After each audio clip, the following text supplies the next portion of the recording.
श्री शिवाय नमस्तुभ्यम। दोस्तों, आप सभी लोग जानते हैं कि 5 मार्च 2024 बुधवार को पड़ रही है फाल्गुन महीने की षष्ठी तिथि, जो बहुत ही खास है।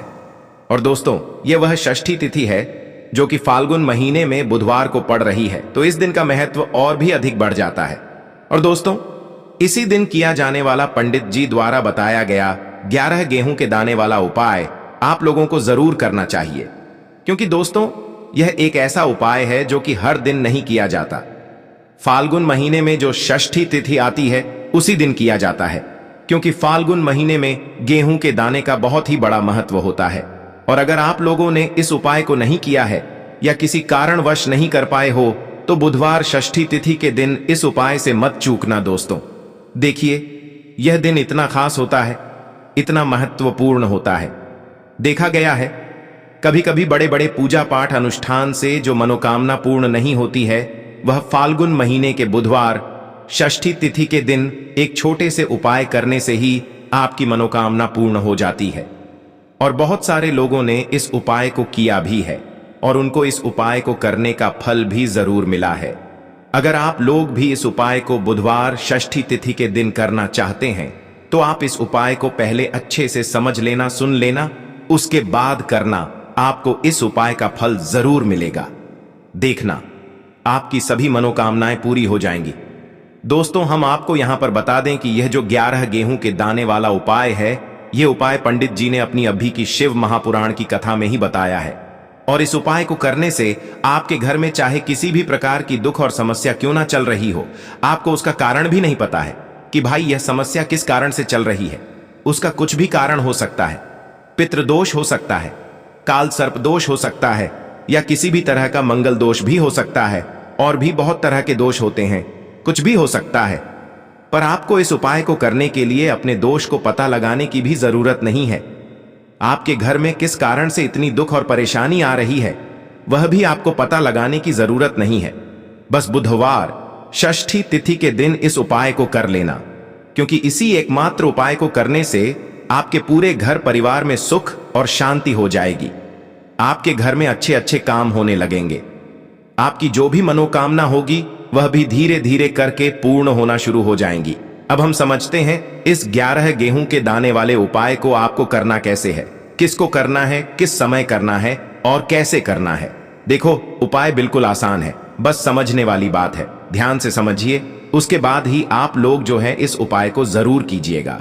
लेकिन उससे पहले जो भी मेरे भाई मेरी प्यारी बहनें आज चैनल पर पहली बार आए हैं या मेरी आवाज आज पहली बार सुन रहे हैं, अगर आप भी महादेव के सच्चे भक्त हैं तो वीडियो को लाइक और चैनल को सब्सक्राइब जरूर कर लें और कमेंट बॉक्स में लिखें हर हर महादेव, जय मां लक्ष्मी। अब सबसे पहली चीज हम लोग यह समझते हैं कि इस 11 गेहूं के दाने वाले उपाय को इस बुधवार षष्ठी तिथि के दिन किसको करना है। तो देखिए, इस उपाय को घर के सभी सदस्यों को करने की बिल्कुल भी जरूरत नहीं है। घर में से कोई एक मुख्य बड़ा सदस्य ही इस उपाय को करेगा तो उस घर परिवार के सभी सदस्यों को इस उपाय को करने का फल मिल जाएगा। पर वह बड़ा सदस्य कौन होगा, कौन व्यक्ति इस उपाय को करेगा, तो यहां पर देखिए, हम आपको बता दें, घर की जो बड़ी माताएं बहनें होंगी, घर की बड़ी माताओं बहनों में से कोई भी एक माता बहन इस वाले उपाय को कर सकती है अपने पूरे घर परिवार के लिए। घर में सभी सदस्यों को इस उपाय को करने की जरूरत नहीं है। मात्र घर की जो बड़ी माताएं बहनें हैं, उनमें से कोई भी एक माता बहन इस वाले उपाय को करेगी तो उसके घर परिवार के पूरे सदस्यों को इस उपाय का फल मिलेगा। अगर किसी कारणवश माताएं बहनें घर में उपस्थित ना हो या वह इस उपाय को ना कर रही हो, कुछ दिक्कत हो, तो भाई उस जगह पर फिर घर का कोई बड़ा व्यक्ति भी इस उपाय को कर सकता है। माताओं बहनों के कहने का मतलब यह था कि माताएं बहनें घर की लक्ष्मी होती हैं। जब घर की लक्ष्मी कोई उपाय करती है तो निश्चित ही भगवान शिव जी बहुत जल्दी प्रसन्न होते हैं और उपाय का फल में बहुत जल्दी और बहुत बड़ा करके भी यहां पर देते हैं। तो आप लोग यह बात समझ गए होंगे। अब हम यह बात समझते हैं, इस वाले उपाय को हमें करना किस समय है। 11 गेहूं के दाने वाले उपाय को हमें इस बुधवार षष्ठी तिथि के दिन करना किस समय है। तो देखिए, इस उपाय को करने का जो समय है, सुबह का समय है। अब देखिए, यहां पर हम मुख्य रूप से शम का समय नहीं बोलेंगे, क्योंकि देखिए यह जो बुधवार षष्ठी तिथि की तिथि है और आप सभी लोग जानते हैं इसका सुबह का जो समय होता है ना, इस दिन भगवान शिव और माता पार्वती जी मां लक्ष्मी का सबसे प्रिय दिन होता है। तो आप लोग इस गेहूं के दाने उपाय को सुबह के समय में कर सकते हो। देखो, अगर सुबह करोगे तो आप 8 बजे से 11 बजे के मध्य इस उपाय को कर सकते हो। और देखो, अगर शाम के समय कर रहे हो तो इस दिन जरूर शाम के समय का ध्यान रखना कि रात के 6 बजे से लेकर 7 बजे के बीच में अगर आप इस उपाय को कर सकते हो तो बिल्कुल कर लेना। पूरी कोशिश करना, आपको उपाय का फल जरूर मिलेगा। यह बात आपको समझ आ गई। अब बात करते हैं उपाय की। देखो, गुरुजी ने कहा है कि अगर बुधवार के दिन षष्ठी तिथि पड़ जाए तो इस दिन आपको 11 गेहूं के दाने वाला उपाय तो अवश्य ही करना चाहिए। देखो, यह उपाय, यदि आपके जीवन में कर्जा बहुत अधिक है, आपके जीवन में संकट बहुत अधिक रहते हैं, आपके ऊपर बहुत अधिक विपदा आ रही है, बार बार आपको अपने व्यापार में और अपने धन में हानि देखने को मिल रही है, यानी कि आपको प्रत्येक कार्य में हानि हो रही है, तो आपको यह उपाय करना चाहिए। देखिए, इस उपाय के लिए आपको 11 गेहूं के दाने आपको लेने हैं। ठीक है, 11 दाने लेने के बाद में आपको जरूरत होगी चावल के दानों की। 11 चावल के दाने और 11 गेहूं के दाने, और चावल के दाने खंडित नहीं होने चाहिए। अब आप कहोगे, भैया गेहूं कहां से लेने हैं? देखो, आपको किसी भी किराना स्टोर पर गेहूं के दाने मिल जाएंगे, जाके ले लेना। ठीक है ना? 11 गेहूं 11 चावल के दाने लेने हैं। साथ ही साथ आपको एक तांबे का लोटा लेना है और उस तांबे के लोटे में आपको जल भरना है। जल आपका खुद के घर का होना चाहिए, मंदिर का नहीं होगा। अब आप यह सब सामग्री लेकर पहुंच जाओगे महादेव के शिवलिंग के पास में शाम के टाइम पे प्रदोष काल में। देखो, जब आप यह उपाय कर रहे हो तो अपना फेस रखना उत्तर दिशा, नॉर्थ डायरेक्शन की तरफ। अब यहां पर जो मैं आपको क्रम बताने जा रहा हूं ना, उस मेरे क्रम को बहुत ध्यान से सुनिए। महादेव को अगर कोई सबसे प्रिय है ना, तो उनकी सबसे छोटी पुत्री जिनका नाम है माता अशोक सुंदरी, जो आपके पास में चावल के 11 दाने हैं ना, उन चावल के 11 दानों को माता अशोक सुंदरी के स्थान पर आपको अपना नाम और गोत्र बोलते हुए समर्पित कर देने हैं, है ना? चावल के दानों को रखने के बाद में जो आपके पास में तांबे का लोटा है ना, उस तांबे के लोटे को कहीं पर भी हम जल नहीं चढ़, सिर्फ और सिर्फ माता पार्वती का जो हस्त कमल आपको दिख रहा है, यहीं पर गोल गोल आपको समर्पित करना है उसी जल को, और कहीं नहीं, ना तो माता अशोक सुंदरी के स्थान पर, ना तो शिवलिंग के ऊपर, सिर्फ आपको यहां पर गोल गोल जलाधारी पर आपको उस जल को समर्पित करना है। अब आपके पास में बचे हुए हैं 11 गेहूं के दाने और बचे हैं उन्हीं 11 गेहूं के दाने को आपको अपनी मनोकामना, अपने विशेष कहते हुए महादेव के शिवलिंग के ऊपर, अगर आप बुधवार षष्ठी तिथि के दिन प्रदोष काल में समर्पित कर देते हैं तो आपकी जो भी मनोकामनाएं होंगी, जो भी विश होंगी, महादेव पूरी जरूर करते हैं। अन्न को समर्पण करने से, उस खासकर गेहूं को समर्पण करने से हमारी इच्छाएं पूरी होती हैं। और अगर वह दिन बुधवार षष्ठी तिथि का दिन हो, तब तो इससे सुंदर संयोग कुछ भी नहीं हो सकता। आपकी इच्छाओं को पूरा करने के लिए बहुत स्पेशल, बहुत प्यारा सा उपाय आप सभी को जरूर कर है। ध्यान में रखिएगा, यह उपाय प्रदोष काल में करना है। देखो, गुरुजी ने कहा है भगवान शिव के शिवलिंग पर 33 कोटि देवी देवताओं का वास होता है। अगर हम शिवलिंग के सामने कुछ भी उपाय करते हैं तो हमारे सभी देवी देवता हमसे खुश हो जाते हैं। यह उपाय आपको अवश्य करना है। देखो, सुबह के टाइम नहीं कर सकते, ठीक है? अब बात करते हैं अगले उपाय की है। देखिए, इस उपाय के लिए आपको मात्र 5 हरे मूंग के दाने ले लेना। हरे मूंग के दाने आपको साबुत लेने हैं, खंडित नहीं होने चाहिए, इस बात का ध्यान रखें। और इसी के साथ में आपको एक तांबे के पात्र के अंदर अपने घर से शुद्ध जल ले लेना है। अब दोस्तों, इन सभी सामग्रियों को लेकर के आपको सीधे पहुंच जाना है भगवान शिव के मंदिर में। देखिए, इस उपाय को भी आप सुबह भी कर सकते हैं और शाम के समय में भी कर सकते हैं। देखिए, भगवान शिव के मंदिर में पहुंचने के बाद आपके पास जो 5 हरे मूंग हैं, उनमें से पहला जो हरा मूंग है, आपको शिवलिंग के सामने जो नंदी महाराज होते हैं और उनका जो पैर उठा हुआ होता है, वहां पर आपको पहला हरा मूंग समर्पित कर देना है और आपको ओम नमः शिवाय इस मंत्र का जाप कर लेना है। फिर आपको दूसरा हरा मूंग लेना है और शिवलिंग पर जो श्री गणेश जी वाला स्थान होता है, वहां पर आपको यह दूसरा हरा मूंग समर्पित कर देना है, यानी कि शिवलिंग के सीधे तरफ आपको यह दूसरा हरा मूंग समर्पित करना है। और फिर आपको ओम नमः शिवाय या फिर श्री गणेशाय नमः इस मंत्र का जाप कर लेना है। तीसरा, हरा मूंग का दान आपको भगवान शिव की सबसे प्रिय पुत्री माता अशोक सुंदरी वाले स्थान पर समर्पित करना होगा।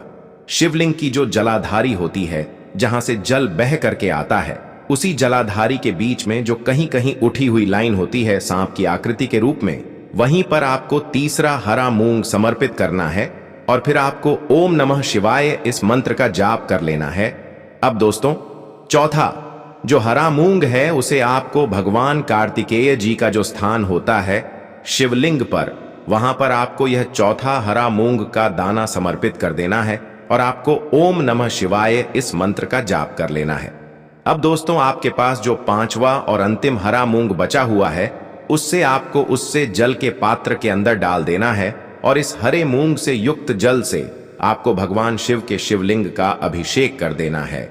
जल आपको बिल्कुल धीरे धीरे संप करते जाना है और लगातार आपको शिव महापुराण के मूल मंत्र श्री शिवाय नमस्तुभयम इस मंत्र का जाप करते रहना है। फिर आपको शिवलिंग के सामने बैठकर, यदि आप अपने बच्चों के लिए यह उपाय कर रहे हैं, यदि आप अपने बच्चों की बुद्धि, ज्ञान और विवेक के लिए उपाय कर रहे हैं, तो उसके लिए आपको प्रार्थना कर लेनी है, या फिर व्यापार में वृद्धि करने के लिए यह उपाय कर रहे हैं तो उसकी कामना करते हुए आपको प्रार्थना कर लेनी है, या फिर अपनी नौकरी के लिए कर रहे हैं, या फिर अपने इंटरव्यू के लिए, या फिर धन की प्राप्ति के लिए कर रहे हैं। जिस भी कामना के लिए आप उपाय कर रहे हैं, उसे परिपूर्ण करने के लिए आपको महादेव से प्रार्थना कर लेनी है और फिर आपको वापस अपने घर आ जाना है। पूज्य गुरुजी ने कहा है कि जो भी व्यक्ति इस उपाय को कर लेता है तो यकीन मानिए आपके जीवन की जो सारे संकट, कष्ट और बाधाएं ही वो सभी समाप्त होंगे। अब हम बात कर लेते हैं तीसरे उपाय की। देखिए, इस उपाय के लिए आपको 2 दीपक लेने होंगे। दोनों ही दीपक आप मिट्टी के भी ले सकते हैं और दोनों ही दीपक आप शुद्ध आटा मड़कन के भी तैयार कर सकते हैं। आटे के दीपक को सबसे विशेष माना गया है। अब दोस्तों, दोनों ही दीपक के अंदर आपको शुद्ध घी का प्रयोग करना होगा और एक दीपक के अंदर आपको गोल रुई की बाती का प्रयोग करना होगा और एक दीपक के अंदर आपको लंबी बाती का प्रयोग करना होगा। लंबी बाती वाले दीपक के अंदर आप मौली वाला जो धागा आता है कलावा का, उसकी बाती का प्रयोग भी आप लंबी बाती वाले दीपक के अंदर कर सकते हैं। देखिए, 2 दीपक वाला यह चमत्कारी उपाय केवल रात्रि में ही किया जाता है, इसीलिए आपको इस उपाय को बहुत ही ध्यान से समझना है। इसी के साथ में आपको 11 काले तिल के दाने लेना है और इसी के साथ में आपको मात्र 1 चुटकी हल्दी भी लेनी होगी। अब दोस्तों, यह सभी सामग्री लेकर के आपको रात्रि के समय पहुंच जाना है। अपने घर में जहां कहीं भी तुलसी जी का पौधा, तुलसी मां का निवास स्थान है, वहां पर देखिए दोस्तों, सबसे पहले तो आपके पास जो एक गोल बाती का दीपक, उसे आपको तुलसी जी के वहां पर प्रज्वलित करना है।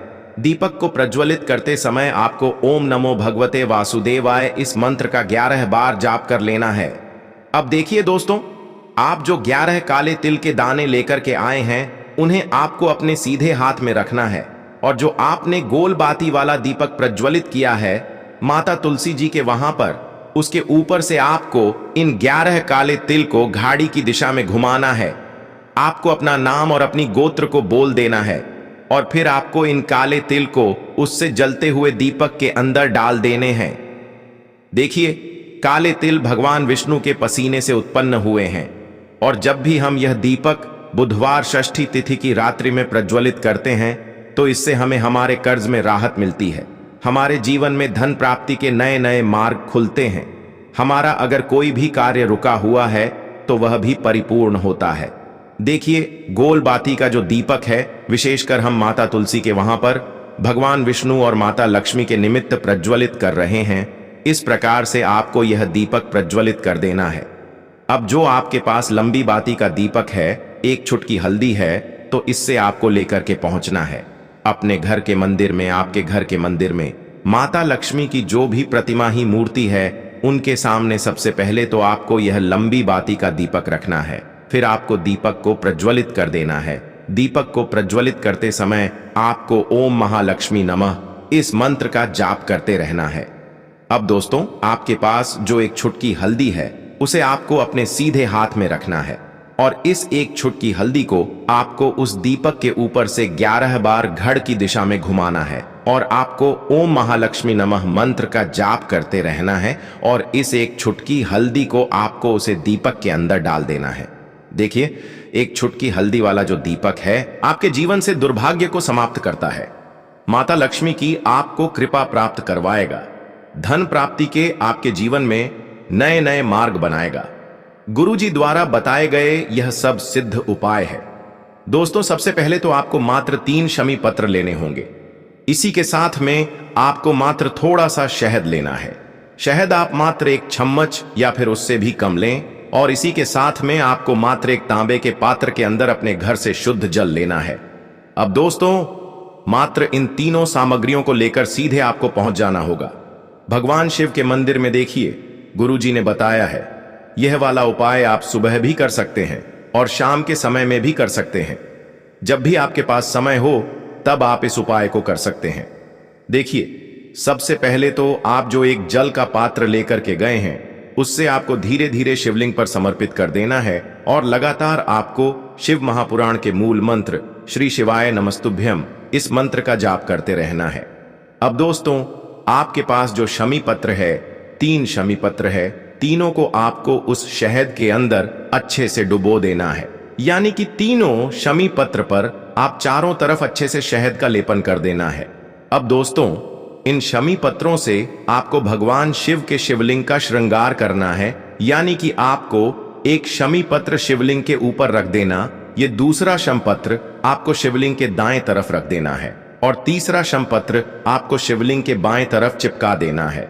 यह बात हमेशा ध्यान रखना कि डंडी का जो भाग होगा वह जलाधारी की तरफ रहेगा। इस प्रकार से आपको इन तीनों शम पत्रों से भगवान के शिवलिंग का श्रृंगार करना है और लगातार आपको श्री शिवाय नमस्तुभ्यम या फिर ओम नमः शिवाय इस मंत्र का जाप करते रहना है। उसके बाद मैं फिर आप जिस भी मनोकामना के लिए उपाय कर रहे हैं, चाहे आप धन की प्राप्ति के लिए यह उपाय कर रहे हैं तो उससे आपको महादेव से परिपूर्ण करने के लिए प्रार्थना कर लेनी है। या फिर यदि आप व्यापार के लिए कर रहे हैं, अपनी नौकरी के लिए इस उपाय को कर रहे हैं या फिर अपने संकटों को समाप्त करने के लिए यह उपाय कर रहे हैं, तो जो भी आपकी मनोकामना है उससे महादेव से परिपूर्ण करने के लिए आपको बोल देना है और फिर आपको वापस अपने घर आ जाना है। पूज्य गुरुजी कहते हैं कि यदि आप इन शमी पत्र से और वह भी बुधवार षष्ठी तिथि के दिन शिवलिंग का श्रृंगार करते हैं तो महादेव आपकी जो प्रार्थना है उसे बहुत ही शीघ्रता से स्वीकार करते हैं और आपकी सब मनोकामनाएं पूर्ण होने लगती हैं। तो दोस्तों, यह थे पूज्य गुरुजी द्वारा बताए गए कुछ बहुत ही खास उपाय। अगर आपको जानकारी अच्छी लगी हो तो वीडियो लाइक करिएगा। मिलते हैं फिर एक नए वीडियो के साथ। श्री शिवाय नमस्तुभयम।